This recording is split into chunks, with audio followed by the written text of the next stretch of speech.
नमस्कार साथियों, आप सभी का स्वागत है आज के इस रीजनिंग के धमाकेदार सेशन में, जिसमें मैं शशांक सारस्वत आप सभी को एक ऐसा यूनिवर्सल चैप्टर पढ़ाने जा रहा हूं जो कि हर एक एग्जामिनेशन में पूछा जाता है। चाहे वो एसएससी का एग्जाम हो, चाहे वो स्टेट गवर्नमेंट का एग्जाम हो, या फिर रेलवे का कोई भी एग्जाम हो, रेलवे एनटीपीसी हो, रेलवे एएलपी हो, रेलवे ग्रुप डी हो, किसी भी एग्जामिनेशन में ये चैप्टर 101% इसका एक क्वेश्चन आपको देखने को मिलेगा।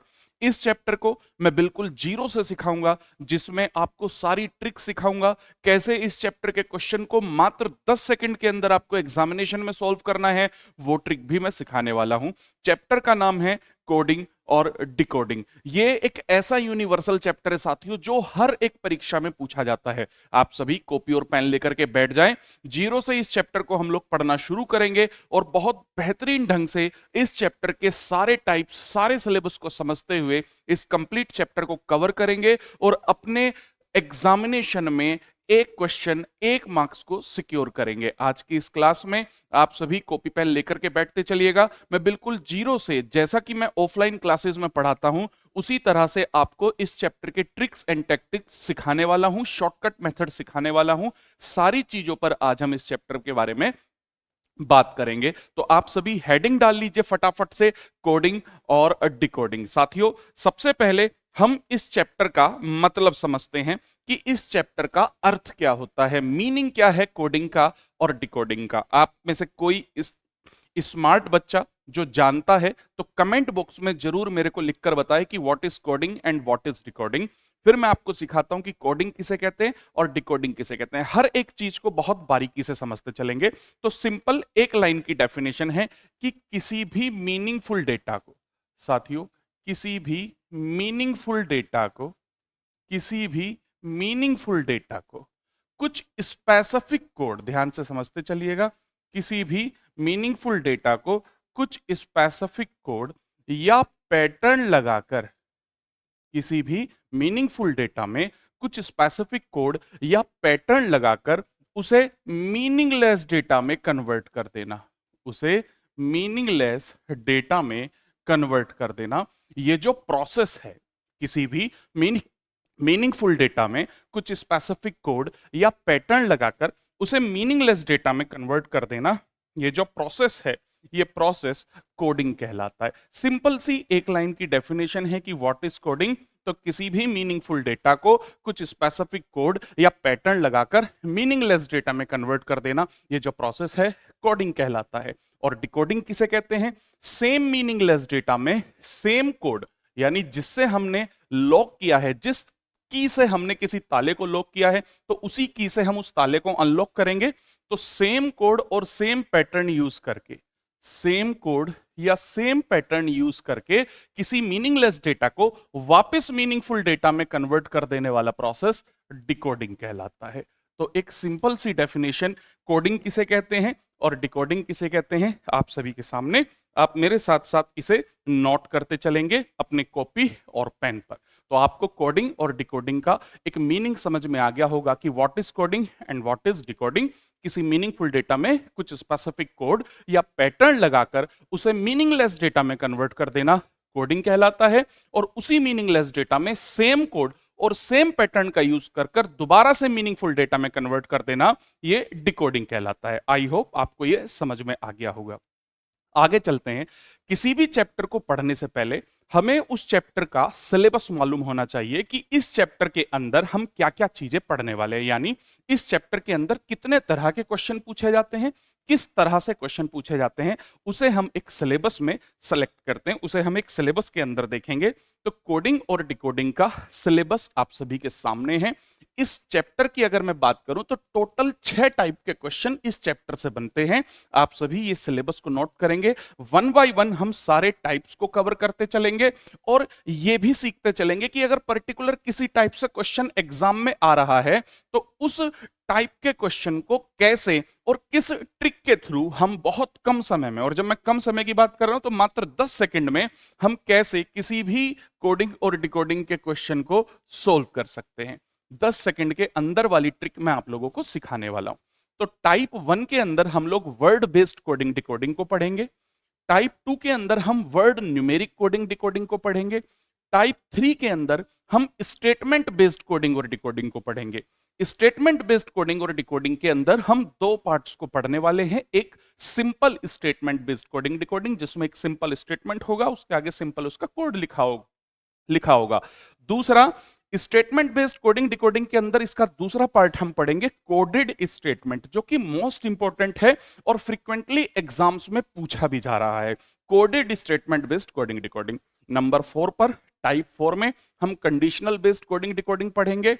टाइप 5 में हम मैट्रिक्स बेस्ड कोडिंग डिकोडिंग पढ़ेंगे। और टाइप 6, जो कि आपको कोई भी नहीं कराएगा, मैं इस बात को लिख कर दे सकता हूं, बाइनरी कोडिंग और डिकोडिंग हम लोग टाइप 6 के अंदर कवर करेंगे। तो ये ओवरऑल सिलेबस है इस कोडिंग और डिकोडिंग का। आप सभी मेरे साथ साथ कॉपी पेन लेकर जितना भी मैं पढ़ाता चलूं उसे नोट डाउन करते चलो, वो मोर देन सफिशिएंट रहने वाला है आपके रेलवे के एग्जामिनेशन के पॉइंट ऑफ व्यू से, आपके एसएससी के एग्जामिनेशन के पॉइंट ऑफ व्यू से, आपके स्टेट गवर्नमेंट एग्जामिनेशन के पॉइंट ऑफ व्यू से। यानी मैं एक ऐसा सिलेबस आपको कवर कराऊंगा जिससे आप किसी भी पेपर में बैठोगे, उसमें अगर रीजनिंग का पोर्शन आता है तो आप आसानी से उस रीजनिंग के पोर्शन को सोल्व कर सकोगे। यानी एक ऐसा ब्रह्मास्त्र मैं आपको दे दूंगा जिससे आप किसी भी एग्जाम में रीजनिंग के पोर्शन में कभी भी मात नहीं खाओगे। आगे चलते हैं साथियों, अब हम शुरू करते हैं इस चैप्टर को। सबसे पहले इस चैप्टर को शुरू करने से पहले कुछ बेसिक फैक्ट हम इस चैप्टर के बारे में जानते हैं।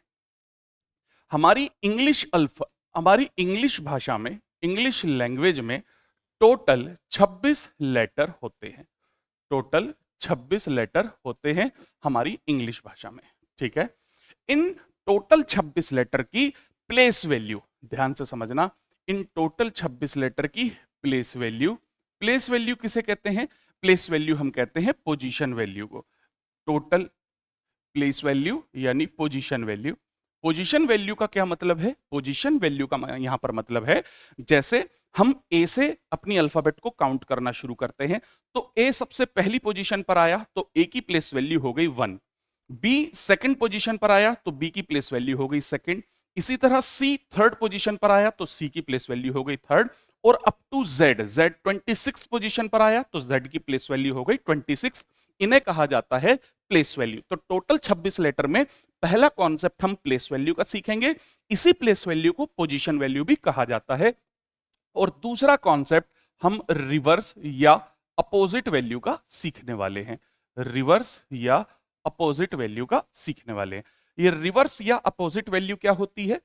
अभी तक मैंने बताया कि हम ए से अल्फाबेट को काउंट करते हैं, यानी ए फर्स्ट पोजीशन पर। सपोज करो अगर हम जेड से अल्फाबेट को काउंट करने लगे तो जेड फर्स्ट पोजीशन पर आ जाएगा, y सेकंड पोजीशन पर आ जाएगा, x थर्ड पोजीशन पर आ जाएगा और इसी तरह a 26 पोजीशन पर आ जाएगा। यानी उल्टी अल्फाबेट को अगर हम काउंट कर दें तो वो किसके अंदर आएगा? रिवर्स या अपोजिट प्लेस वैल्यू के अंदर, रिवर्स या अपोजिट वैल्यू के अंदर आएगा। तो सबसे पहले हम इन दोनों को ही समझते हैं, क्योंकि इन दोनों का ही मोस्ट इंपॉर्टेंट रोल है इस पूरे एंटायर चैप्टर के अंदर। चलिए, सबसे पहला कॉन्सेप्ट हम समझते हैं प्लेस वैल्यू का। प्लेस वैल्यू बोल दीजिए या पोजीशन वैल्यू बोल दीजिए। आप सभी कॉपी पेन लेकर के मेरे साथ साथ हेडिंग डालते चलेंगे, प्लेस वैल्यू या पोजीशन वैल्यू। हमारी अंग्रेजी भाषा में टोटल 26 लेटर होते हैं। A, B, C, D, E, F, G, H, I, J, K, L, M, N, O, P, Q, R, S, T, U, V, W, X, Y और Z. ये हमारी अंग्रेजी भाषा में टोटल 26 अल्फाबेट्स होते हैं, 26 लेटर होते हैं। आगे चलते हैं। ये जो ए वाली साइड है, ये साइड लेफ्ट साइड कहलाती है और जो जेड वाली साइड है, ये साइड राइट साइड कहलाती है। जो ए वाली साइड है वो लेफ्ट साइड और जो जेड वाली साइड है वो राइट साइड कहलाती है। हम अपनी अल्फाबेट को ऑलवेज ए से काउंट करना शुरू करते हैं, यानी ए फर्स्ट पोजीशन पर आया तो ए की place value 1, B second position पर तो बी की place value second, C third position पर तो सी की प्लेस वैल्यू थर्ड। इसी तरह से 4, 5, 6, 7, 8, 9, 10, 11, 12, 13, 14, 15, 16, 17, 18, 19, 20, 21, 22, 23, 24, 25 और 26। तो हमारे पास टोटल 26 लेटर हैं जिसमें हमने ए से शुरू करा और हम जेड तक गए। अब मुद्दा ये है कि मेरे को तो ये याद है कि M13 पर आएगा, L12 पर आएगा, S19 पर आएगा, T20 पर आएगा, F6 पर आएगा। आप लोग इसे कैसे तैयार करें और कैसे हम प्लेस वैल्यू को याद कर सकते हैं, तो अब मैं वो मेथड आपको सिखाता हूं। इसको तैयार करने के साथियों दो तरीके हैं। पहला, हम इस अल्फाबेट को ग्रुप में डिवाइड करेंगे। हम इस अल्फाबेट को कंप्लीट ग्रुप में डिवाइड करेंगे। सबसे पहला तरीका है कि इस पूरी की पूरी अल्फाबेट को हम ग्रुप में डिवाइड करेंगे। ग्रुप कौन कौन से होंगे? पहला ग्रुप होगा मल्टीपल ऑफ 5। पहला ग्रुप होगा मल्टीपल ऑफ 5। पहला ग्रुप होगा मल्टीपल ऑफ 5। मल्टीपल ऑफ 5 से यहां पर मतलब है 5, 10, 15, 20 और 25। 5, 10, 15, 20 और 25, यानी ई, जे, ओ, टी और वाई। एक वर्ड बना इजोटी। आप में से ज्यादातर बच्चे इस वर्ड को जानते होंगे इजोटी को, और ज्यादातर नहीं जानते, तो इसे समझो। अब इजोटी का हम यूज कैसे कर सकते हैं, इस वर्ड के थ्रू हम कैसे प्लेस वैल्यू को फाइंड कर सकते हैं, उसे समझो।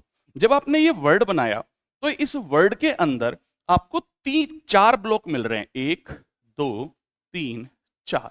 हम इन ब्लॉक के अंदर किसी भी अल्फाबेट को पुट करके उसे कैलकुलेट करके आसानी से उसकी प्लेस वैल्यू बता सकते हैं। जैसे हमें एस की प्लेस वैल्यू पता करनी है कि एस की क्या प्लेस वैल्यू होगी, तो एस किसके बीच आएगा? ओ और टी के बीच में आएगा। और ओ और टी से पास किसके पड़ेगा? तो टी के पास पड़ेगा। टी की प्लेस वैल्यू 20, तो टी से पहला एस, यानी एस की प्लेस वैल्यू 19 हो गई। सपोज करो हमें पी की प्लेस वैल्यू पता करनी है, तो पी किसके बीच में आएगा? ओ और टी के बीच में आएगा। पास किसके पड़ेगा? ओ के पास पड़ेगा। तो ओ अगर 15 है तो पी कितना हो जाएगा? पी हमारा 16 हो जाएगा, 16 हो जाएगा। क्लियर है? जैसे हमें एम की वैल्यू पता करनी है, एम किसके बीच में पड़ेगा? जे और ओ के बीच में पड़ेगा। अगर जे 10 है तो के 11 होगा, एल 12 होगा, एम 13 हो जाएगा।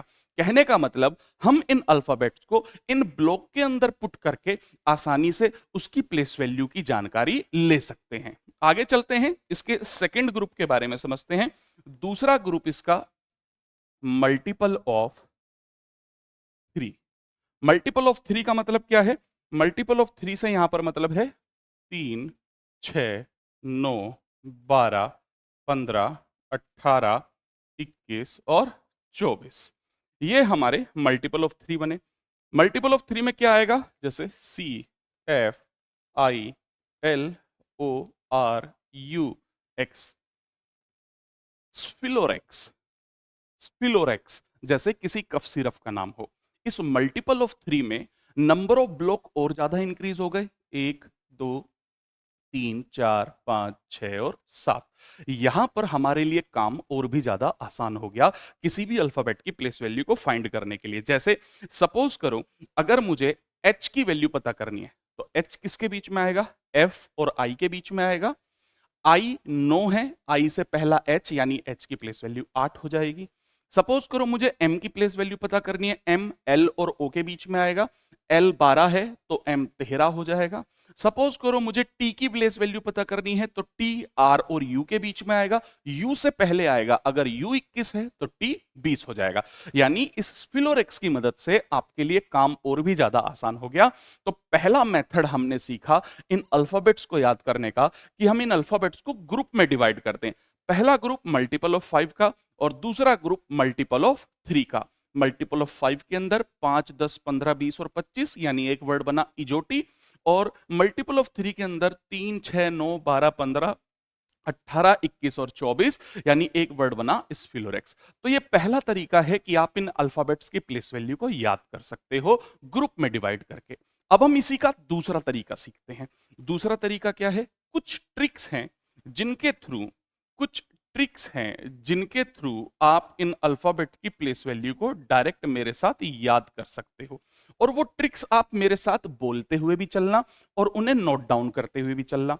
जैसे ए, बी, सी, डी और ई। 1 2 3 4 और 5, 1 से लेकर 5 तक, ए से लेकर ई तक। अब कुछ राइम के थ्रू याद करेंगे और कुछ चीजें मेमोराइज करते चलेंगे। जैसे एक लेटर आया एफ, एफ से एक वर्ड बना फिक्स, और इस फिक्स से हमने राइम बनाई 6 की, तो एफ की प्लेस वैल्यू कितनी बन गई मेरी? 6 बन गई। आगे चलते हैं, एक लेटर आया जी, इस जी के अंदर आपको एक नंबर नजर आ रहा होगा, यहां पर एक नंबर नजर आ रहा होगा जो कि है 7, तो जी की प्लेस वैल्यू कितनी बन गई? 7 बन गई। आगे चलते हैं साथियों, एक लेटर आया यहां पर एच, एक लेटर आया एच, अगर इस एच को मैं ऊपर और नीचे से मिला दूं, अगर इस एच को मैं ऊपर से मिला दूं और नीचे से मिला दूं, तो एच की प्लेस वैल्यू कितनी नजर आ रही है? जैसे डिजिटल 8 लिखा होता है ऐसे ही नजर आ रहा है, तो एच की प्लेस वैल्यू 8 हो गई। आगे चलते हैं हम लोग, जैसे एक लेटर आया आई, तो आई से मैंने एक वर्ड बनाया आई नो, मैं जानता हूं, और इस नो को अगर आप न्यूमेरिक फॉर्म में लिखो तो हम ऐसे करके लिख सकते हैं, यानी आई की प्लेस वैल्यू क्या हो गई? आई नो, और 9 से बन गया 9 नंबर, तो आई की प्लेस वैल्यू कितनी हो गई? 9 हो गई। अब हम चलते हैं के लेटर की प्लेस वैल्यू जानने के लिए। तो के से आप सभी आईपीएल शुरू होने वाला है, और आईपीएल की एक बहुत ही फेमस टीम है किंग्स 11 पंजाब, किंग्स 11 पंजाब। और इस किंग्स 11 पंजाब में एक नंबर आपको दिखाई दे रहा होगा 11, और इसी 11 से के की प्लेस वैल्यू कितनी हो गई? के की प्लेस वैल्यू 11 हो गई। तो के से के की प्लेस वैल्यू बन गई हमारी 11। यहां तक आपने नोट कर लिया होगा। आगे चलते हैं, के की प्लेस वैल्यू 11 के बाद हम चलते हैं एम की तरफ। अगर इस एम को मैं क्लॉकवाइज घुमा दूं तो इसके अंदर आपको 3 नजर आ रहा होगा। एम को अगर मैं क्लॉकवाइज घुमा दूं तो इस एम के अंदर आपको 3 नजर आ रहा होगा। पहला 3 सी पर आ चुका है, दूसरा 3 किस नंबर पर रिपीट होगा? तो दूसरा 3 जो रिपीट होगा वो 13 नंबर पर रिपीट होगा। यहां तक क्लियर है? आगे चलते हैं, एक लेटर आता है पी, इस पी को अगर मैं उल्टा कर दूं, इस पी को अगर मैं उल्टा कर दूं तो ऐसा नजर आएगा, और ये आपको 6 की तरह दिख रहा होगा। पहला 6 एफ पर आ चुका है, दूसरा 6 किस नंबर पर रिपीट होगा? तो दूसरा 6 16 नंबर पर रिपीट होगा। तो पी की प्लेस वैल्यू यहां पर क्या बन जाएगी? 16 बन जाएगी। एक बार दोबारा से आप मेरे साथ रिवाइज कर लीजिए, एफ से बना फिक्स, फिक्स से बना 6, जी में आपको खुद 7 दिखाई दे रहा है, एच में डिजिटल मिलाने पर 8 हो गया, आई से एक वर्ड बना आई नो, और इस नो को न्यूमेरिक फॉर्म में लिख दिया 9, के से किंग्स 11 पंजाब, और के की प्लेस वैल्यू हमारी 11 हो गई। एम को हमने क्लॉकवाइज घुमाया तो 3 बना, और इस 3 से देखा 13, पी को उल्टा बना घुमा दिया तो 6 बना, 6 ऑलरेडी एफ पर आ चुका है, अगला नंबर जिस पर 6 आएगा वो बना हमारा 16। आगे चलते हैं, एक लेटर आया हमारे लिए आर, अगर इस आर को मैं नीचे से मिला दूं तो ये 8 की तरह नजर आ रहा है, 8 ऑलरेडी एच पर आ चुका है, अगला 8 किस नंबर पर आएगा? 18 पर आएगा। यहां तक समझ आता चल रहा होगा, आई होप आप सभी को। अगला लेटर है टी, टी से आप सभी जानते हो T20 वर्ल्ड कप बनेगा, T20 वर्ल्ड कप। तो टी की प्लेस वैल्यू हमारी कितनी हो गई? 20 हो गई। आगे चलते हैं, एक लेटर आया वी, वी में कितनी लाइन है? वी में 2 लाइन है, यहां पर ये 2 लाइन दिख रही हैं, और कितनी बार हैं? 2 बार हैं। तो वी की प्लेस वैल्यू कितनी हो गई? वी की प्लेस वैल्यू 22 हो गई। बी की प्लेस वैल्यू कितनी हो गई? 22 हो गई। 2 लाइन है और 2 बार है, तो बी की प्लेस वैल्यू कितनी हो गई? 22। एक लेटर आया डब्ल्यू, इस डब्ल्यू को अगर मैं एंटी क्लॉकवाइज घुमा दूं तो ये फिर से इसमें 3 नजर आ रहा है, पहला 3 सी पर आ चुका है, दूसरा 3 13 पर आ चुका है, तो तीसरा 3 किस नंबर पर आएगा? 23 पर आएगा। और इसके आगे चलते हैं, तो एक लेटर है एक्स, एक्स के अंदर टोटल कितनी लाइन है? 4 लाइन है। कैसे 4 लाइन है? 1 2 3 और 4, और ये कितनी बार हैं? 2 बार दे रखी हैं। 2 बार कैसे दे रखी हैं? 1 और 2, तो प्लेस वैल्यू कितनी बन गई इसकी? 24 बन गई। तो ये कुछ ट्रिक्स थी जिनकी मदद से मैंने आपको ज्यादातर प्लेस वैल्यू याद करा दी है। एक बार दोबारा से रिवाइज कर लेते हैं, आप सभी भी मेरे साथ बोलते चलेंगे जिससे आपको मेमोराइज होता चलेगा। ए से लेकर ई तक, 1 से लेकर 5 तक, एफ से बना फिक्स, फिक्स से बना 6, यानी हमने ऐसे लिख दिया। जी में एक नंबर 7 दिखाई दिया, तो जी की प्लेस वैल्यू 7 हो गई। एच को ऊपर नीचे से मिलाया, डिजिटल 8 बना, तो एच की प्लेस वैल्यू 8 हो गई।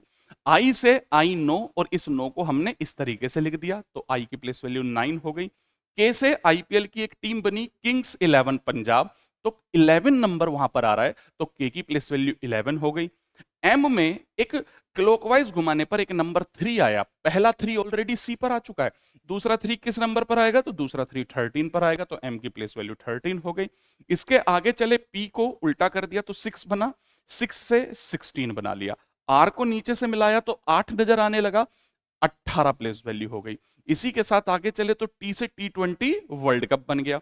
टी के बाद आगे चले वी पर, तो वी में 2 लाइन है, 2 बार है, तो प्लेस वैल्यू 22 हो गई। इसके आगे चले डब्ल्यू पर, डब्ल्यू में एक नंबर 3 नजर आ रहा है, तो 23 हो गई।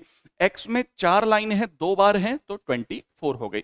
तो मेरे ख्याल से आपको इतना समझ में आ गया होगा, ये प्लेस वैल्यू का कॉन्सेप्ट आप सभी को समझ में आ गया होगा। अगर आपने अभी तक इसे नोट डाउन नहीं करा है, तो फिर आप एक काम करिए, इसका स्क्रीनशॉट ले लीजिए प्लेस वैल्यू के पूरे कॉन्सेप्ट का। ठीक है, इस पोजीशन वैल्यू के पूरे पूरे कॉन्सेप्ट का स्क्रीनशॉट ले लीजिए। फिर हम आगे चलते हैं, अब हम समझते हैं रिवर्स वैल्यू के कॉन्सेप्ट को, कि रिवर्स वैल्यू किसे कहते हैं और कैसे हम उन्हें कैलकुलेट कर सकते हैं। चलिए अब हम समझते हैं साथियों रिवर्स वैल्यू का कॉन्सेप्ट। रिवर्स वैल्यू यानी अपोजिट वैल्यू भी हम इसे कह सकते हैं। मेरे ख्याल से आप सभी कमेंट बॉक्स में बताते चलिएगा अगर आपको समझ में आता चल रहा है, अच्छे से याद होता चल रहा है। रिवर्स वैल्यू को समझते हैं। रिवर्स वैल्यू क्या है, हमारे पास फिर से टोटल 26 अल्फाबेट हैं, A B C D E F G H I J K L M N O P Q R S T U V W X Y और जेड। अब ये जो 26 अल्फाबेट हैं हमारे पास, ये ए वाली साइड मैंने आपको बताया था लेफ्ट साइड कहलाती है, और जो जेड वाली साइड है वो राइट साइड कहलाती है। यहां तक आपने बिल्कुल समझ लिया था। मैंने आपको प्लेस वैल्यू में बताया था कि जनरली हम लेफ्ट साइड यानी ए से लेटर को काउंट करना शुरू करते हैं।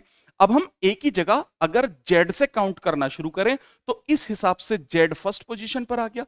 अगर हम राइट से काउंट करना शुरू करें, अपोजिट कर दें, तो अब जेड फर्स्ट पोजीशन पर आ गया। तो अब जेड की रिवर्स वैल्यू क्या हो गई, 1 हो गई।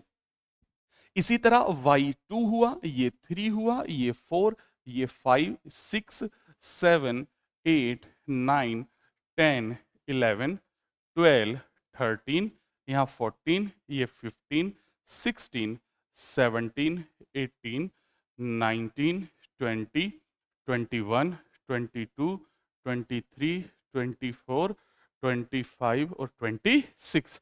टोटल कितने लेटर हो गए, टोटल 26 हो गए। लेकिन हमने राइट साइड से यानी z से शुरू करा, तो अब z की प्लेस वैल्यू 1 बन गई और a की प्लेस वैल्यू 26 बन गई। तो थोड़ा सा इसे भी समझते हैं। अगर मैं लेफ्ट साइड से बात करूं, अगर मैं लेफ्ट साइड से बात करूं तो पहला लेटर a है, और राइट साइड से बात करूं तो पहला लेटर z है। मैं कह सकता हूं कि a का अपोजिट z और z का अपोजिट a। मैं कह सकता हूं कि a का अपोजिट z और z का अपोजिट a। a की प्लेस वैल्यू है 1, z की प्लेस वैल्यू है 26। बात समझ आई। अगर मैं 1 और 26 को जोड़ दूं तो कितना बन रहा है मेरा, 27 बन रहा है बच्चों। सेकंड लेटर लेफ्ट साइड से है b, second letter right side से है y।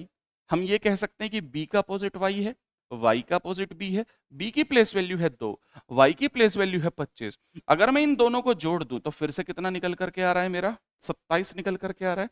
इसी तरह लेफ्ट साइड से तीसरा लेटर है c और राइट साइड से तीसरा लेटर है x। c का अपोजिट x और x का अपोजिट c।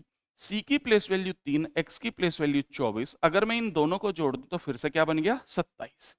आप एक कॉमन बात नोटिस कर रहे होगे हर बार कि अगर मैं अपोजिट लेटर की प्लेस वैल्यू को आपस में जोड़ रहा हूं तो मेरे को अपोजिट लेटर की प्लेस वैल्यू को आपस में जोड़ने पर एक नंबर हर बार यूनिक मिल रहा है, 27।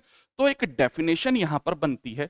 डेफिनेशन क्या बनती है, if sum of any two alphabet, if sum of any two alphabets, if sum of any two alphabets place value is 27, 27, then then they are reverse और opposite, एक ही बात है, reverse और opposite to each other, reverse और opposite to each other।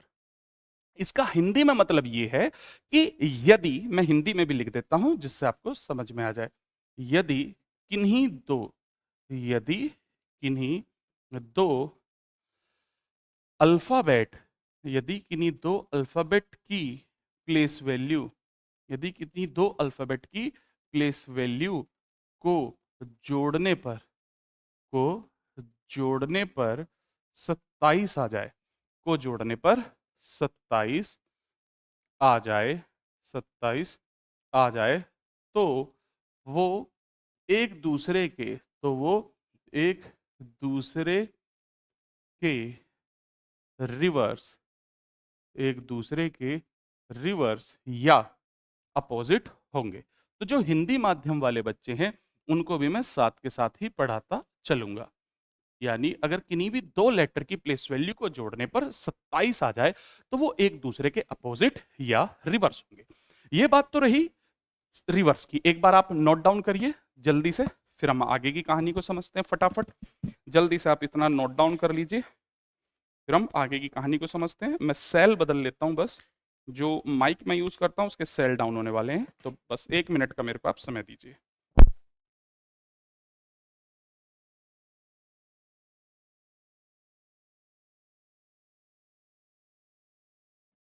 चलिए आगे की कहानी समझते हैं। आपको रिवर्स लेटर की कहानी बिल्कुल समझ में आ गई होगी। मैं उम्मीद करता हूं रिवर्स का कॉन्सेप्ट आपको बिल्कुल क्रिस्टल क्लियर हो गया होगा। अब इसे कैलकुलेट कैसे करा जाए। सपोज करो सर, हम अगर रैंडम एकदम से, सपोज करिए हमें रिवर्स निकालना है, अगर हमें किसी भी लेटर का एकदम से रिवर्स निकालना है तो फिर हम उसे कैसे कैलकुलेट कर सकते हैं, उस बार को समझते हैं। इसके लिए बहुत सारे टीचर्स आपको ट्रिक्स सिखाएंगे कि ए टू जेड, बॉय, क्रैक्स, इस तरीके से ट्रिक सिखाएंगे। मैं सिर्फ एक सिंपल सा फंडा बताता हूं क्योंकि इतनी ट्रिक हम लोग याद भी नहीं रख सकते। तो एक सिंपल सा फंडा मैं आपको बताता हूं। रिवर्स या अपोजिट निकालने के लिए, किसी भी लेटर का अगर आपको रिवर्स या अपोजिट निकालना है, किसी भी लेटर का अगर आपको रिवर्स या अपोजिट निकालना है, तो उस लेटर की, जिसका रिवर्स निकालना है, उस लेटर की प्लेस वैल्यू को 27 में से माइनस कर दो। 27 माइनस प्लेस वैल्यू, उस लेटर को प्लेस वैल्यू को 27 में से माइनस कर दो। 27 माइनस प्लेस वैल्यू, जैसे एग्जांपल के थ्रू समझिए। जैसे हमें के का रिवर्स निकालना है, के की प्लेस वैल्यू कितनी हो गई 11, इसे 27 में से माइनस करो तो 27 में से माइनस हुआ 16 आ गया, और 16 पर कौन सा लेटर आता है, पी। तो मैं कह सकता हूं कि के का रिवर्स पी हुआ और पी का रिवर्स के हो गया। यहां तक बात समझ, ठीक है। आगे चलते हैं। जैसे सपोज करो मुझे एस का रिवर्स निकालना है, एस लेटर का अपोजिट लेटर निकालना है या रिवर्स निकालना है, तो एस की प्लेस वैल्यू कितनी होती है 19। इस 19 को मैं 27 में से माइनस कर दूं तो 27 में से 19 गया 8, यानी लेटर आ गया मेरा एच। एस का रिवर्स क्या हो गया एच, और एच का रिवर्स क्या हो गया एस। तो अब आप किसी भी लेटर का अपोजिट निकाल सकते हैं, बशर्ते आपको उस लेटर की प्लेस वैल्यू याद होनी चाहिए। और प्लेस वैल्यू को याद करने के लिए मैंने आपको दो तरीके बताए, एक ग्रुप में डिवाइड करके, दूसरा डायरेक्ट ट्रिक्स के थ्रू। मैंने आपको काफी हद तक बहुत सारे लेटर सिखा दिए। अब आप इसके लिए, इसे और अच्छा बनाने के लिए क्या करें, जब आप कहीं पर जा रहे हो, जैसे किसी भी रास्ते पर जा रहे हो, तो जो भी अंग्रेजी भाषा का शब्द तुम्हें रखा मिले, तो उस वर्ड में जितने भी लेटर आ रहे हैं, उन लेटर की प्लेस वैल्यू को उसके ऊपर रखनी शुरू कर देना। तो इस ऐसा अगर आप 2-4 दिन कर लेते हो तो आपका काम आसान हो जाएगा। जैसे अगर आप दिल्ली में रह रहे हो, दिल्ली में आप जा रहे हो मेट्रो की तरफ, तो METRO हो गया, यानी 13, 5, 20, 18, 15 हो गया।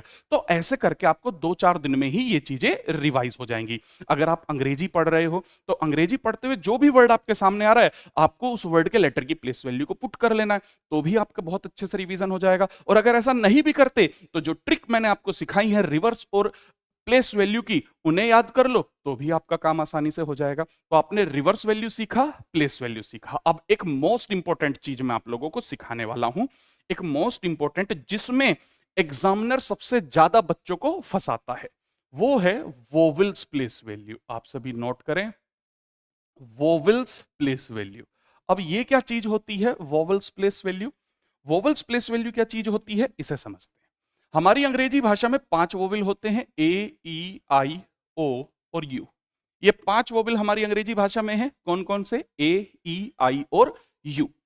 अगर हम अकॉर्डिंग टू वोवेल ए की प्लेस वैल्यू की बात करें तो 1। अगर हम अकॉर्डिंग टू वोवेल ई की वोवेल्स प्लेस वैल्यू की बात करें तो 2। आप बोलोगे सर ई की प्लेस वैल्यू तो 5 बताई थी आपने, यहां पर 2 क्यों लिख दी? अगर मैं ई की 5 प्लेस वैल्यू की बात कर रहा हूं तो वो नॉर्मल प्लेस वैल्यू की बात कर रहा हूं, लेकिन वोवेल्स में ई सेकंड पोजीशन पर आ रहा है तो ई की प्लेस वैल्यू क्या हो जाएगी? सेकंड हो जाएगी। आई नॉर्मल प्लेस वैल्यू 9 होगी, लेकिन अकॉर्डिंग टू वोवेल 3 हो जाएगी। और सबसे ज्यादा जो बच्चों को क्वेश्चन में फंसाती हैं वो यही फंसाती हैं। कैसे? ई के साथ आपको 2 रखा हुआ दिखेगा, आप दिमाग लगाते रहोगे कि ई की प्लेस वैल्यू तो 5 होती है, यहां पर 2 कैसे बन गई, जबकि वहां पर कॉन्सेप्ट वोवेल्स प्लेस वैल्यू का दे रखा होगा। आई के साथ 3 रखा मिलेगा, आई की प्लेस वैल्यू 9 होती है, लेकिन according to vowels place value 3 होती है। इसी तरह ओ की नॉर्मल प्लेस वैल्यू 15 है, बट अकॉर्डिंग टू वोवेल 4 है। यू की नॉर्मल प्लेस वैल्यू 21 है, बट अकॉर्डिंग टू वोवेल बच्चों 5 है। तो ये वोवेल्स प्लेस वैल्यू का कॉन्सेप्ट आप सभी नोट डाउन करते चलिएगा। यहां तक आपको मैंने ये बेसिक इंट्रोडक्शन बता दिया। अब यहां से हम लोग शुरू करते हैं अपना टाइप 1। और टाइप 1 क्या था? जब मेरे को जरूरत पड़ेगी क्वेश्चंस को सोल्व कराने की तो मैं क्वेश्चंस भी लेकर आया हूं, लेकिन मेरा मानना है कि मैं यहां पर लिखकर आपको चीजें कराता चलूंगा। आपके एक परफेक्ट नोट्स मैं क्लास के साथ साथ ही बनवाता चलूंगा, जिससे आपके पास एक संपूर्ण रीजनिंग के नोट्स होंगे। फिर आप किसी भी पेपर में आसानी से बैठो, आपको रीजनिंग के सेक्शन में बिल्कुल भी डरने की जरूरत नहीं है। चाहे वो रेलवे का हो, एनटीपीसी हो, ग्रुप डी हो, एएलपी हो, एसएससी हो, स्टेट गवर्नमेंट का कोई भी एग्जाम हो, इवन बैंकिंग के एग्जाम में भी और सीसेट के एग्जाम में भी मेरी ये रीजनिंग पढ़ाई हुई आपके लिए बहुत यूजफुल रहने वाली है।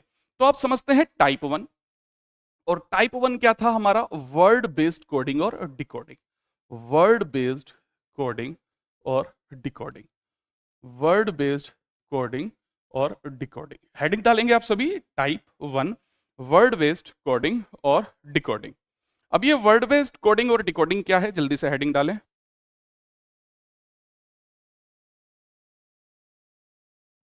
वर्ड बेस्ड कोडिंग और डिकोडिंग। वर्ड बेस्ड कोडिंग और डिकोडिंग शुरू करने से पहले मैं आपको इसका फॉर्मेट सिखाता हूं। फॉर्मेट का मतलब क्या है कि इसके अंदर किस तरीके से क्वेश्चन पूछे जाएंगे, वो फॉर्मेट मैं आपको सिखाता हूं। कैसी लैंग्वेज का यूज किया जाता है, किस तरह से क्वेश्चन पूछा जाता है किसी भी टाइप को शुरू करने से पहले, मैं सबसे पहले आपको उसका फॉर्मेट सिखाऊंगा। आप बस स्टेप बाय स्टेप सीखते चलो और इन चीजों को नोट करते चलो।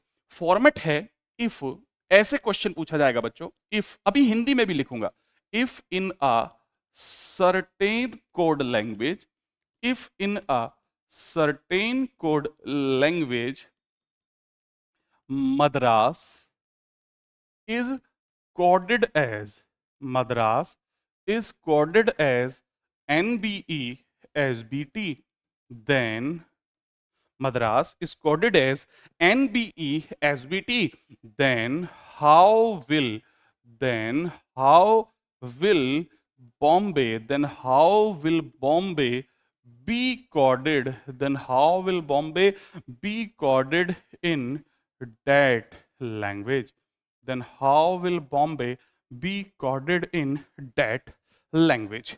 हिंदी का इसका रूपांतरण आप लिखिए, मैं साथ के साथ दोनों ही माध्यम के बच्चों को पढ़ाता चलूंगा, चाहे वो अंग्रेजी के हो चाहे वो हिंदी के हो, हम बाइलिंगुअल पढ़ते चलेंगे। इसका हिंदी में रूपांतरण लिखिए, यदि किसी कूट भाषा में, यदि किसी कूट भाषा में, यदि किसी कूट भाषा में मद्रास को, मद्रास को एनबीई एसबीटी लिखा जाए, एनबीई एसबीटी लिखा जाए,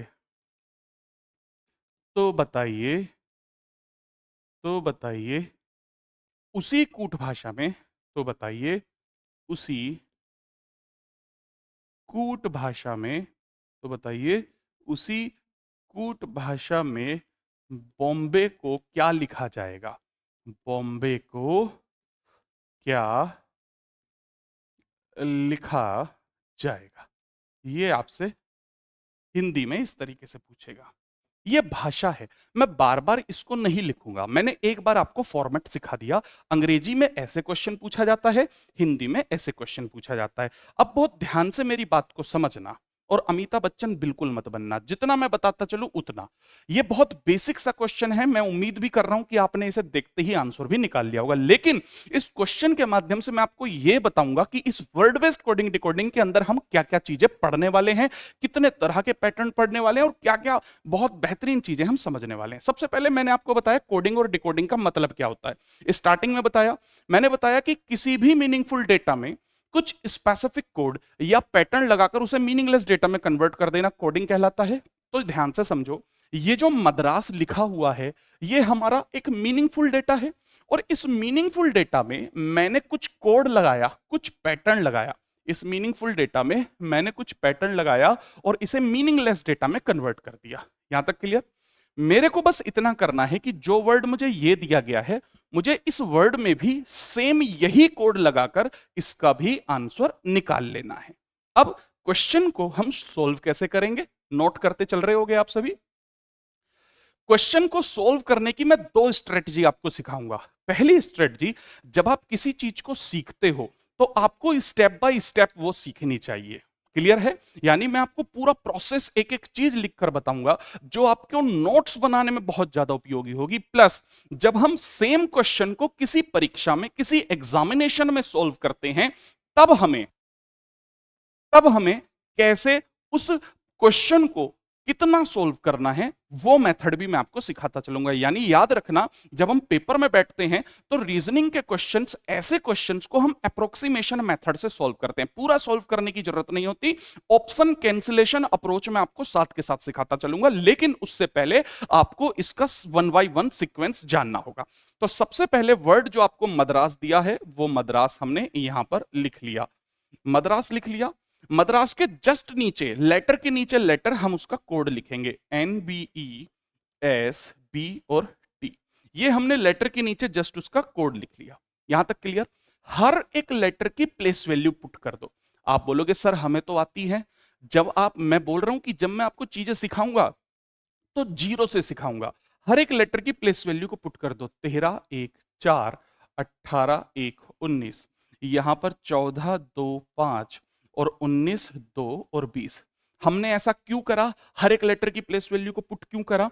क्योंकि जब हम लेटर से लेटर को देखते हैं, लेटर से लेटर का गैप देखते हैं, उनके बीच का अंतर देखते हैं, तो हम एग्जैक्ट कई बार कंफ्यूज हो जाते हैं कि +3 है या -3 है। लेकिन जब हम नंबर से नंबर को देखेंगे तो हमें एग्जैक्ट पता चल जाएगा कि इसमें कितना डिफरेंस चल रहा है। जैसे ऊपर 13 रखा हुआ है, नीचे 14 रखा हुआ है, तो ऊपर वाले लेटर में +1 कर दिया तो नीचे वाला कोड मिल गया। आगे चलते हैं। ऊपर 1 रखा हुआ है, नीचे 2 रखा हुआ है, अगर इस 1 में +1 कर दिया तो मुझे नीचे वाला कोड 2 मिल गया। ऊपर 4 रखा हुआ है, नीचे 5 रखा हुआ है, इस 4 में मैंने +1 कर दिया तो मुझे नीचे का 5 मिल गया। तो नंबर से नंबर को कंपेयर करना आसान होता है एज कंपेयर टू लेटर, इसलिए हमने इन लेटर्स की प्लेस वैल्यू को रखा। और जब मैं आपको यही सेम क्वेश्चन परीक्षा के पॉइंट ऑफ व्यू से बताऊंगा, एग्जाम में कितना करना है उस पॉइंट ऑफ व्यू से बताऊंगा, तो हमें ऐसा कुछ करने की जरूरत नहीं रहेगी, वो भी मैं आपको आगे सिखाऊंगा। 18 में हमने +1 करा तो हमें यहां पर 19 मिल गया। 1 में हमने +1 करा तो हमें यहां पर 2 मिल गया। 19 में हमने +1 करा तो हमें यहां पर 20 मिल गया। यानी कहने का मतलब क्या है? कहने का मतलब यह है कि मद्रास के हर एक लेटर में हमने +1 करा तो हमें उसका कोड मिल गया। सेम कोड हम बॉम्बे में भी अप्लाई कर सकते हैं। तो जब हम बॉम्बे के हर एक लेटर में +1 कर देंगे तो हमें कुछ ये जवाब मिलेगा, CPNCBZ। कहने का मतलब है आपको इतना समझ में आया होगा। अब ये फॉर्मेट था। क्वेश्चन को जब हम स्टार्टिंग में सीख रहे हैं, लेटर के नीचे लेटर रखकर करेंगे, प्लेस वैल्यू को पुट करके करेंगे, वो भी मैंने बताया कि इसका कारण क्या है। अब मुद्दे की बात समझो, बहुत ज्यादा जरूरी और इंपॉर्टेंट बात आप लोग समझते चलो। इसको थोड़ा सा मैं छोटा कर लेता हूं जिससे आपको अच्छे से और भी समझ में आ जाए। ध्यान से समझना। अब पहली बात यह है कि ये जो +1 हुआ है लेटर के अंदर, इसको कहा जाता है इंक्रीमेंट और डिक्रीमेंट। क्या कहा जाता है? इंक्रीमेंट और डिक्रीमेंट। यानी घटाव और चढ़ाव, कि कितना प्लस हुआ कितना माइनस हुआ। हमेशा याद रखना ये ऑलवेज एक प्रॉपर सीक्वेंस में होगा, ये ऑलवेज एक प्रॉपर सीक्वेंस में होगा। प्रॉपर सीक्वेंस से मेरा मतलब ये है कि एक पैटर्न यहां पर चलेगा। ऐसा नहीं है कि हम अपनी मर्जी से +3 कर दें, कहीं 0 कर दें, किसी में +4 कर दें, ऐसा बिल्कुल नहीं होगा। ये जो इंक्रीज हुआ है या डिक्रीज हुआ है, ये एक प्रॉपर सीक्वेंस में होगा। तो सबसे पहले अब हम ये समझेंगे कि कितनी तरह से इंक्रीमेंट और डिक्रीमेंट होता है। मतलब क्या हर एक लेटर में +1 ही होगा? ऐसा जरूरी नहीं है, किसी में +2 भी हो सकता है, किसी में -3 भी हो सकता है, किसी में +4 भी हो सकता है। तो कितनी तरह से और क्या क्या चीजें होती हैं उसे हम इंक्रीमेंट डिक्रीमेंट में समझेंगे। यानी अब हम सबसे पहले इंक्रीमेंट और डिक्रीमेंट पढ़ेंगे, और जब हम इसे पढ़ेंगे तो याद रखेंगे ये एक प्रॉपर सीक्वेंस में चलेगा। इस बात को आप गहराई से समझ लो। नंबर सेकंड जो हम यहां पर पढ़ने वाले हैं, नंबर सेकंड हम पढ़ने वाले हैं पैटर्न। नंबर सेकंड हम पढ़ने वाले हैं पैटर्न। तो इस टाइप 1 के अंदर टोटल 7 तरह के पैटर्न होते हैं। अब पैटर्न से क्या मतलब है उसे समझो। क्या हर बार एम का कोड जस्ट उसके नीचे ही रखा होगा? ऐसा जरूरी नहीं है। एम का कोड यहां भी हो सकता है, एम का कोड लास्ट में भी हो सकता है। तो कितनी तरह से और कहां कहां पर ये पहले लेटर का कोड रखा जा सकता है उसे हम पैटर्न के अंदर पढ़ेंगे। और पैटर्न टोटल 6 तरीके के होते हैं। उन 7 तरीके के होते हैं। उनके 7 के 7 तरीकों को हम बहुत गहराई से समझते चलेंगे। तो मैं उम्मीद करता हूं यहां तक आपको बिल्कुल ये फॉर्मेट समझ में आ गया होगा। आप इसका स्क्रीनशॉट लेते चलें। मैं प्रॉपर एक नोट्स के पॉइंट ऑफ व्यू से तुम्हें रीजनिंग पढ़ाता चलूंगा। जहां पर मुझे क्वेश्चन की पूरे की जरूरत पड़ेगी तो वो मैं क्वेश्चन भी लेकर आया हूं, लेकिन जहां पर मैं आपको लिखकर समझा सकूंगा वहां पर मैं आपको लिखकर भी समझाता चलूंगा, ताकि आपके गहराई से नोट्स खुद के रीजनिंग के बन सके और बार बार आपको कहीं और रीजनिंग पढ़ने की जरूरत ही ना पड़े। आगे चलते हैं। अब हम शुरू करते हैं इस टाइप 1 को, लेकिन टाइप 1 को शुरू करने से पहले इंक्रीमेंट और डिक्रीमेंट को समझते हैं। इंक्रीमेंट और डिक्रीमेंट को समझते हैं। इंक्रीमेंट और डिक्रीमेंट को समझते हैं। तो इंक्रीमेंट और डिक्रीमेंट क्या होता है? पहली बात मैंने अभी अभी सिखाई कि जब भी ये होगा ऑलवेज एक प्रॉपर सीक्वेंस में होगा। प्रॉपर सीक्वेंस का मतलब है कि हम अपनी मर्जी से +3 -4 +2 0 ऐसे नहीं रख सकते, एक बकायदा सीक्वेंस चलेगा। ठीक है, तो ये प्रॉपर सीक्वेंस में होगा। पहला पॉइंट, या तो सभी लेटर में +1 +1 +1 होगा जहां तक लेटर जाएंगे, या फिर सभी लेटर में -1 -1 -1 होगा कहां तक? जहां तक वो लेटर जाएंगे। दूसरा, या तो सभी लेटर में +2 +2 +2 होगा कहां तक? जहां तक वो लेटर जाएंगे, या फिर सभी में -2 -2 -2 होगा कहां तक? जहां तक वो लेटर जाएंगे। इसके बाद या तो सभी लेटर में +3 और +3 होगा जहां तक वो लेटर जाएंगे, या फिर -3 और -3 होगा कहां तक? जहां तक वो लेटर जाएंगे। अब ऐसे कहां तक तो प्लस में जाएगा और कहां तक जाएगा माइनस में, उसे समझते हैं। पहली बात, एक जनरल केस की मैं बात करता हूं। अगर मैं जनरल केस की बात करूं तो मैक्सिमम जो इंक्रीमेंट है, अधिकतम जो प्लस होगा वो +4 होगा। लेकिन हर जगह पर एक्सेप्शंस होते हैं, अपवाद होते हैं। मैंने ऐसे भी क्वेश्चन देखे और मैं आपको यहां पर कराऊंगा भी, जिसमें प्लस का 8 भी इंक्रीज हो गया, प्लस का 16 भी हुआ, प्लस का 7 भी हुआ। लेकिन एक जनरल केस की हम बात करें तो मैक्सिमम कहां तक जाता है? +4 तक। और अगर हम मिनिमम की बात करें तो मिनिमम कहां तक जाएगा मेरे भाई? तो मिनिमम, फिर से मैं बता रहा हूं, एक्सेप्शन हर जगह है, लेकिन अगर हम मिनिमम की बात करें एक जनरल केस में, एक साधारण केस में, तो मिनिमम जाएगा -4 तक। और मैं आपको ऐसे भी क्वेश्चन बताऊंगा, कुछ एक्सेप्शन बताऊंगा जिसमें -10 भी मिनिमम गया हुआ है, तो वो भी हम साथ के साथ करते चलेंगे, यानी कुछ भी आपका शेष नहीं रहेगा। तो ये तो हो गई प्लस माइनस की बात।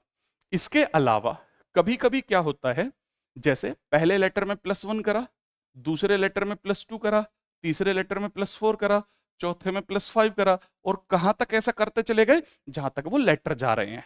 +1 कर दिया पहले में, +2 कर दिया दूसरे में, +3 कर दिया तीसरे में, +4, और इस तरीके से जहां तक लेटर जा रहे हैं। या -1 कर दिया, -2 कर दिया, -3 कर दिया, -4 कर दिया, कहां तक? जहां तक वो लेटर जा रहे हैं। यहां तक बात समझ आई। इसके अलावा एक मेथड होता है ऑल्टरनेट मेथड। इसी में ही इंक्रीमेंट डिक्रीमेंट में एक होता है ऑल्टरनेट मेथड। इस ऑल्टरनेट मेथड का मतलब क्या है? ऑल्टरनेट जानते हो आप, एक को छोड़कर दूसरा ऑल्टरनेट। तो ऑल्टरनेट में क्या होगा? ऑल्टरनेट बेसिकली दो तरीके से होगा। दो तरीके से कैसे होगा? एक होगा sign based alternate. Sign based alternate कैसे होगा? जैसे एक में +1 हो गया, दूसरे लेटर में -1 हो गया, फिर +1 हो गया, फिर -1, फिर +1, फिर -1। कहां तक? जहां तक लेटर जा रहे हैं। ये सारी चीजें मैं आपको प्रैक्टिकल कराऊंगा क्वेश्चन पर बेस्ड, लेकिन उससे पहले एक बेहतरीन नोट्स बनवाने के लिए मैं आपको ये पूरा का पूरा मजमा पढ़ाता चलूंगा। और मेरा तरीका यही है, मैं जिस भी चैप्टर को आपको पढ़ाऊंगा वो बिल्कुल शून्य से पढ़ाऊंगा, आपको सारी चीजें गहराई से समझ आएंगी। तो पहला हो गया साइन बेस्ड। जैसे एक लेटर में +2 हो गया, फिर -2 हो गया, +2 हो गया, -2 हो गया, इसी तरीके से। या +3 हो गया, -3 हो गया, +3 हो गया, -3 हो गया। तो साइन बेस्ड में क्या होगा? एक प्लस होगा, एक माइनस होगा, एक प्लस होगा, एक माइनस होगा। और ऑल्टरनेट में दूसरा होता है sign plus number based. Sign plus number based. Sign plus number based. अब इस साइन और नंबर बेस्ड का मतलब क्या है? इस साइन और नंबर बेस्ड का मतलब है कि अब साइन तो ऑल्टरनेट चलेंगे, प्लस माइनस तो चलेंगे, एज वेल एज उनके साथ ही साथ नंबर भी ऑल्टरनेट चलेगा। जैसे +3 -4, +3 -4, +3 -4। तो प्लस माइनस भी चल रहा है और साथ के साथ 3 और 4 भी चल रहा है। +1 -2, +1 -2। तो साइन भी चल रहा है प्लस माइनस, उसके साथ साथ नंबर भी ऑल्टरनेट चल रहा है। बात समझ आई? तो इसमें क्या होगा? दो नंबर होंगे, जैसे +1 हो गया या -4 हो गया, +1 हो गया, -4 हो गया। तो कोई भी नंबर हो सकता है। कहने का मतलब है कि साइन तो चलेगा ही चलेगा प्लस माइनस में, उसके साथ साथ नंबर भी ऑल्टरनेट चलेंगे। तो इसे कहते हैं इंक्रीमेंट और डिक्रीमेंट। आप इसको नोट डाउन कर सकते हैं, स्क्रीनशॉट ले सकते हैं। आगे चलते हैं। अब हम समझते हैं पैटर्न को। और मैंने आपको बताया कि इस टाइप 1 के अंदर हम टोटल 7 तरह के पैटर्न्स को पढ़ने वाले हैं। 7 तरह के पैटर्न्स इस टाइप 1 के अंदर होते हैं। और इन सातों के सातों पैटर्न से बाहर किसी भी परीक्षा में कोई भी क्वेश्चन नहीं आता, चाहे वो सीसेट हो, बैंकिंग हो, रेलवे का कोई भी पेपर हो। यानी मैं आपको एक रामबाण सॉल्यूशन देता चल रहा हूं इस यूनिवर्सल चैप्टर कोडिंग और डिकोडिंग का। यूनिवर्सल मतलब ये हर एक परीक्षा में आता है, चाहे वो प्रोफेशनल एग्जाम हो। तो 7 तरीके के पैटर्न होते हैं। लेकिन पैटर्न को पढ़ने से पहले भी हम एक बेसिक चीज और समझते हैं। क्यों समझते हैं? क्योंकि भाई 7 तरह के पैटर्न हैं। सपोज करो हमसे कोई क्वेश्चन पूछा गया, अब हमें डायरेक्ट तो नहीं पता ना कि उस क्वेश्चन में क्या पैटर्न लग रहा है। तो उस पैटर्न को 5 सेकंड के अंदर पहचानने के लिए अब मैं आपको कुछ बेसिक स्ट्रक्चर बताता हूं। तो ध्यान से समझते चलिए। इस वर्ड बेस्ड कोडिंग डिकोडिंग को पढ़ने के लिए हम इस वर्ड बेस्ड कोडिंग डिकोडिंग को 2 पार्ट्स में डिवाइड करके समझेंगे। 2 पार्ट्स में मतलब पैटर्न को तुरंत पकड़ने के लिए हम इसको 2 पार्ट्स में पढ़ेंगे। पहला पार्ट कौन सा हुआ? पहला पार्ट हुआ इवन नंबर ऑफ लेटर का। पहला पार्ट कौन सा हुआ? इवन नंबर ऑफ लेटर का।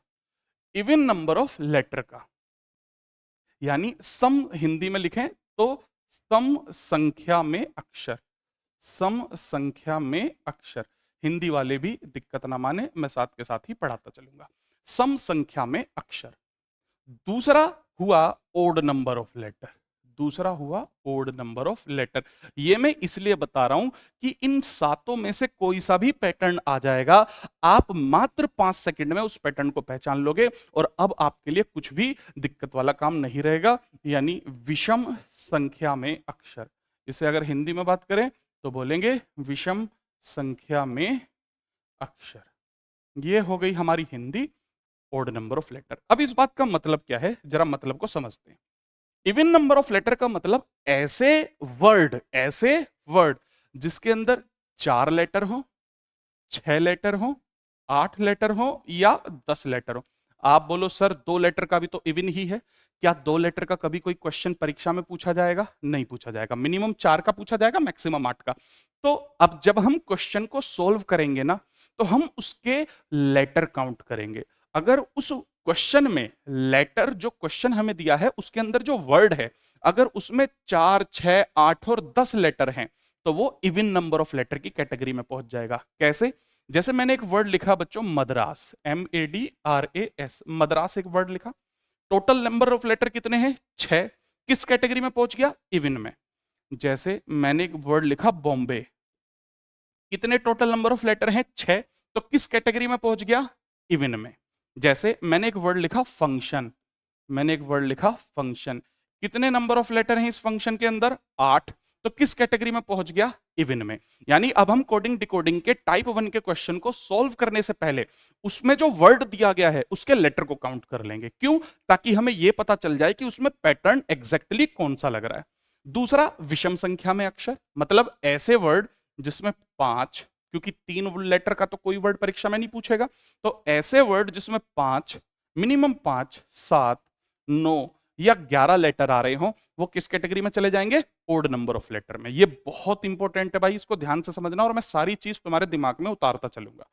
जैसे मैंने एक वर्ड लिखा है यहां पर दिल्ली, DELHI, कितने लेटर हैं इसमें? 5। किस कैटेगरी में पहुंच गया? ओड में। जैसे मैंने एक वर्ड लिखा नोएडा, कितने लेटर हैं इसमें? 5। किस कैटेगरी में पहुंच गया? ओड में। जैसे मैंने एक वर्ड लिखा रीजनिंग, जैसे मैंने एक वर्ड लिखा रीजनिंग, कितने लेटर हैं भाई इसमें? इसमें कितने लेटर हैं? 9। किस कैटेगरी में पहुंच गया? ओड। तो अब हम क्वेश्चन को सॉल्व करने से पहले उसको डिवाइड करेंगे इवन कैटेगरी में और ओड में। और ऐसा डिवाइड करेंगे क्यों, उसे ध्यान से समझो। जब हम, ध्यान से समझना मेरी बात को, जब हम इवन नंबर ऑफ लेटर को देखेंगे तो इवन नंबर ऑफ लेटर का कॉन्सेप्ट कहता है कि अगर क्वेश्चन में इवन नंबर ऑफ लेटर हैं तो उस वर्ड को हाफ में से डिवाइड कर देंगे। बहुत ध्यान से समझना, हाफ में से तुरंत क्या कर देंगे? डिवाइड कर देंगे। डिवाइड इनटू हाफ में से क्या कर देंगे? जैसे मद्रास है, मद्रास में 6 लेटर हैं, हाफ में से डिवाइड करा, 3 इधर रह गए, 3 इधर रह गए। इससे आप फिर से बताओ, जल्दी, कोई भी क्वेश्चन आपका छूटेगा नहीं। बॉम्बे 6 लेटर हैं, 3 इधर रह गए, 3 इधर रह गए। फंक्शन 8 लेटर हैं, 4 इधर रह गए, 4 इधर रह गए। तो हमने क्या करा, जो इवन नंबर ऑफ लेटर थे उसको हाफ में से डिवाइड कर दो। ठीक है, जब भी क्वेश्चन आए उसमें अगर इवन संख्या में आपको अक्षर दिए जा रहे हैं, लेटर दिए जा रहे हैं, तो आप उसको हाफ में से डिवाइड कर दो। अब ओड में क्या करना है? डिवाइड तो ओड में भी हमें हाफ से ही करना है, लेकिन हम एग्जैक्ट नहीं कर पाएंगे क्योंकि 5 है। अगर हम हाफ में से डिवाइड करने गए तो या तो 3 इधर रह जाएंगे, तो इधर है ना, या 2 इधर रह जाएंगे, 3 इधर, तो एग्जैक्ट हाफ में से ओड में नहीं डिवाइड कर सकते। तो इसके लिए हम क्या करेंगे, ओड में जो मिडिल लेटर, जो मिडिल लेटर है, तो मिडिल लेटर का रिलेशन, जो मिडिल लेटर है, तो मिडिल लेटर का रिलेशन हम मिडिल लेटर से बनाएंगे। मिडिल लेटर का रिलेशन हम मिडिल लेटर से बनाएंगे। मिडिल लेटर का रिलेशन हम मिडिल लेटर से बनाएंगे। ये बात ध्यान रखना। मिडिल लेटर दिल्ली में क्या है? L है, नोएडा में क्या है? I है, रीजनिंग के अंदर क्या है? मिडिल लेटर O है। तो जब आपने मिडिल लेटर को सेलेक्ट करा तो ये भी तो हाफ में से डिवाइड हो गया एग्जैक्टली। कैसे? 2 इधर रह गए, 2 इधर, 2 इधर रह गए, 2 इधर। रीजनिंग में 4 इधर रह गए, 4 इधर। तो इन दोनों की वर्किंग तो सेम है, बस डिफरेंस क्या है कि अगर इवन संख्या में अक्षर हैं तो उसे हाफ में से डिवाइड कर दो, और अगर ओड संख्या में अक्षर हैं, विषम संख्या में अक्षर हैं, ओड नंबर ऑफ लेटर हैं, तो मिडिल लेटर का रिलेशन मिडिल से बना दो। इस चीज को आप लोग नोट डाउन कर लो। अब हम चलते हैं पैटर्न की तरफ और वन बाय वन हम सारे पैटर्न्स को समझते चलते हैं। सबसे पहले पैटर्न नंबर फर्स्ट आप लोग हेडिंग डालिए, pattern number first. Pattern number first जो है वो बहुत ही बेसिक पैटर्न है, इसका नाम है सिंपल पैटर्न या direct letter to letter pattern, direct letter to letter pattern हम इसे बोल सकते हैं। एक side even number of letter लिखते चलना, एक side even number of letter को लिखते चलना, और एक side odd number of letter को लिखते चलना, ओड नंबर ऑफ लेटर। मैं दोनों ही चीजों में आपको पैटर्न। अब यहां पर वर्ड कोई नहीं लिखूंगा मैं, उस वर्ड की जगह इवन में मैं आपको 6 लेटर को कंसीडर करके सिखाऊंगा। इवन का जो पैटर्न सिखाऊंगा वो 6 लेटर को कंसीडर करके सिखाऊंगा, और ओड का जो पैटर्न सिखाऊंगा वो 5 लेटर को कंसीडर करके सिखाऊंगा। तो 6 लेटर में मैं क्या करूंगा, यहां पर 6 डॉट बना देता हूं, 2 3 4 5 और 6।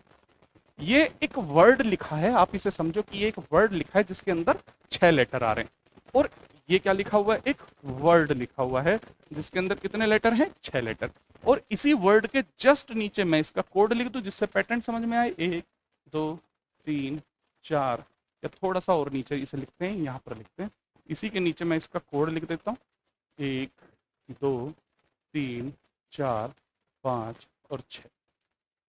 ओड में मैं एक ऐसा वर्ड लिख रहा हूं, डॉट लगाऊंगा सिर्फ, आप समझना कि ये एक ऐसा वर्ड है जिसके अंदर 5 लेटर आ रहे हैं, 4 और 5।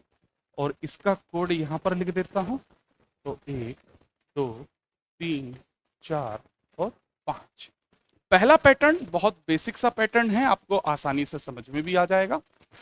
अब पहले पैटर्न को समझने के लिए सबसे पहले क्या करें, इवन है तो इवन में मैंने आपको बताया था कि क्या करते हैं, इवन को हाफ में से डिवाइड कर देते हैं ना, यही बताया था कि हाफ में से क्या करेंगे मेरे भाई, इसको डिवाइड कर देंगे। और ओड में क्या बताया, ओड में बताया मिडिल लेटर का रिलेशन मिडिल से बनाएंगे, मिडिल लेटर का रिलेशन मिडिल लेटर से बनाएंगे। मिडिल लेटर का रिलेशन किससे बनाएंगे हम लोग, मिडिल लेटर से बनाएंगे, ठीक है ना। ये मैंने आपको बेसिक स्ट्रक्चर सिखाया। अब देखो इसका मतलब क्या है, हाफ है ना, तो ये पूरा का पूरा हाफ में से डिवाइड कर दिया, और मिडिल लेटर में ये कनेक्शन आपस में बन गया, यानी इन दोनों का कोड आपस में एक दूसरे के साथ रहेगा अगर ओड है तो, और अगर इवन है तो उसे हम हाफ में से डिवाइड कर देंगे। ये मैं आपको बहुत गहरी चीजें बताता चल रहा हूं और स्टेप बाय स्टेप चीजों को सिखाता चल रहा हूं, ठीक है। पहला पैटर्न बहुत बेसिक सा पैटर्न है, हाफ में से डिवाइड करना इसलिए जरूरी था क्योंकि जब हम परीक्षा में बैठेंगे तो हमें नहीं पता होगा कि सातों में से कौन सा क्वेश्चन है, तो हम ये एक प्रैक्टिस बना लेंगे कि कोडिंग डिकोडिंग के वर्ड बेस्ड वाले पोर्शन को करते हुए अगर इवन है तो हाफ में से डिवाइड करते बनाएंगे, और अगर ओड है तो मिडिल लेटर का रिलेशन मिडिल के साथ। तो पहला पैटर्न है कि ऊपर लिखे हुए लेटर का कोड जस्ट उसके नीचे दिया गया होगा। पहला पैटर्न क्या है कि ऊपर लिखे हुए लेटर का कोड जस्ट उसके नीचे दिया गया होगा, यहां पर इस तरीके से, ये यहां पर इस तरीके से ऊपर दिए गए लेटर का कोड जस्ट उसके नीचे दिया गया। अब इसके एग्जांपल्स को हम लोग सॉल्व करते हैं। यहां तक आप लोगों ने बिल्कुल सीखा। अब देखो मैं जो यहां पर क्वेश्चन आप लोगों को लेकर आया हूं ना, उसमें मैंने लैंग्वेज यूज नहीं करी क्योंकि लैंग्वेज मैं आपको फॉर्मेट में लिखा चुका हूं। अब हम पैटर्न फर्स्ट के इन चारों क्वेश्चन को सॉल्व करते हैं।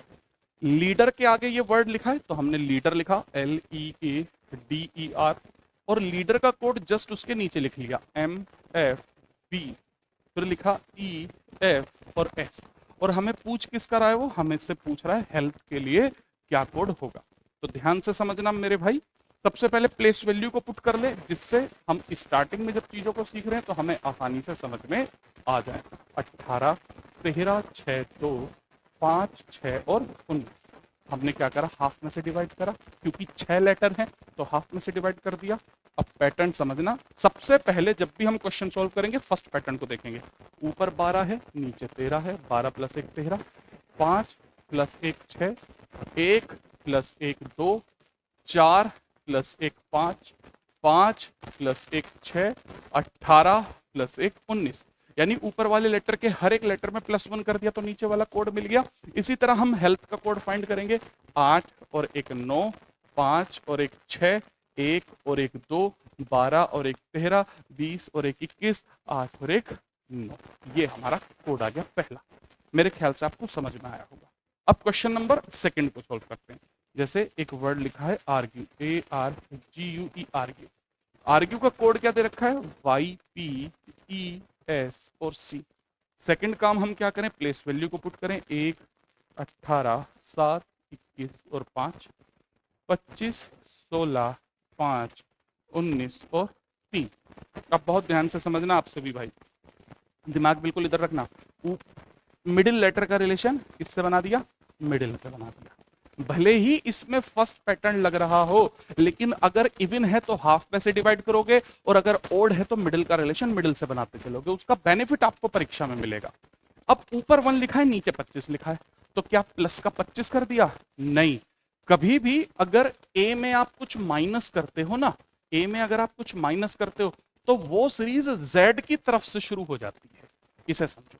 ए में माइनस का अगर आप 2 कर दो तो आपको a में माइनस का 2 करोगे z और क्या मिल जाएगा y। तो a में माइनस का 2 करने पर कितना आ गया 25 आ गया। अब सपोज करो सर अगर हमें a में -3 करना हो या a में -4 करना हो, तो कई बार हम कंफ्यूज हो जाते हैं, तो उसे आप नोट डाउन कर लो यहाँ पर कि कभी भी अगर आपको a में से कुछ माइनस करना हो ना, तो आप सीधे 27 में से उस चीज को माइनस कर दो। जैसे a में से तुम्हें 3 को घटाना है तो 27 में से 3 को घटा दो। जैसे यहाँ पर a में से 2 को घटाना था तो 27 में से 2 को घटाया 25 और 25 पर क्या लिखा हुआ है y। इसी तरह 18 - 2 16, 7 - 2 5, 21 - 2 19, 5 - 2 3। यहाँ पर लिखा हुआ है अगला वर्ड डायग्राम। क्या पैटर्न है भैया डायग्राम का? हर एक लेटर में आपने देखा कितना हो रहा है -2, तो डायग्राम में से भी -2 कर दो। डी में से 2 गया तो बी, आई में से 2 गया तो जी, ए में से 2 गया तो वाई, जी में से 2 गया तो ई, आर में से 2 गया तो पी, ए में से 2 गया तो वाई और एम में से 2 गया तो के। ये हमारा आंसर आया निकल कर। अब ट्विंकल का कोड फाइंड करते हैं। एक वर्ड लिखा हुआ है, अगला क्वेश्चन लिखा हुआ है ट्विंकल, और ट्विंकल के आगे आपको कोड क्या दिया हुआ है SVHOJK और D ये दिया हुआ है। ठीक है भैया, आप मिडिल लेटर का रिलेशन मिडिल से बना लो, बाकी सारे ऐसे ही छोड़ दो। प्लेस वैल्यू को पुट कर लो 20 23 9 14 11 12 और 5, 19 22 8 15 10 11 और 4। अब जरा ध्यान से देखना, मिडिल लेटर को देखो, 14 + 1 15, यानी मिडिल लेटर में +1 हो रहा है, और बाकी सभी में 20 - 1 19, 23 - 1 22, 9 - 1 8, लेकिन मिडिल में प्लस है, 11 - 1 10, 12 - 1 11, 5 - 1 4, यानी बाकी सभी में प्लस है, मिडिल में बाकी सभी में माइनस है, मिडिल में प्लस है। आपको कोड किसके लिए निकालना है? आपको कोड निकालना था फिल्टर के लिए। अब आप फिल्टर के लिए कैसे कोड निकाल सकते हो? फिल्टर्स के लिए मिडिल लेटर में प्लस का 1 कर दो, मिडिल लेटर में प्लस का 1 करा तो यू हो गया, बाकी सभी में माइनस करो।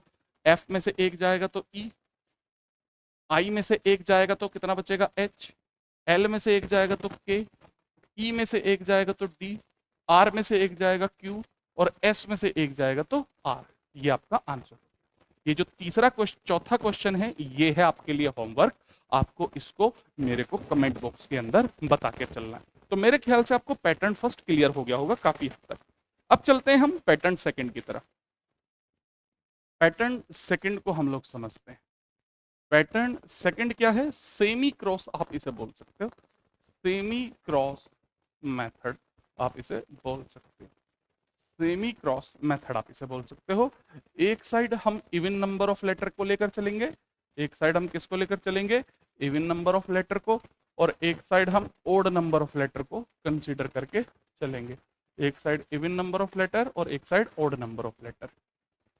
यहां पर हमने सपोज करो वर्ड लिखा, वर्ड नहीं लिखूंगा मैं, डॉट लगा दूंगा 1 2 3 4 5 और 6, और यहां पर मैंने उसका कोड लिखा, और कोड में मैं क्या करूंगा? उतने ही डॉट उसके नीचे लगा दूंगा, जिससे आपको आसानी होगी। तो इवन में हम 6 कंसिडर करके चल रहे हैं, ओड में हम 5 को कंसिडर करके चलेंगे। मैंने यहाँ पर एक वर्ड लिखा 1 2 3 4 5, और यहाँ पर मैंने उसका कोड लिखा, कोड में क्या लिखा? 1 2 3 4 5, ये मैंने इसका कोड लिखा।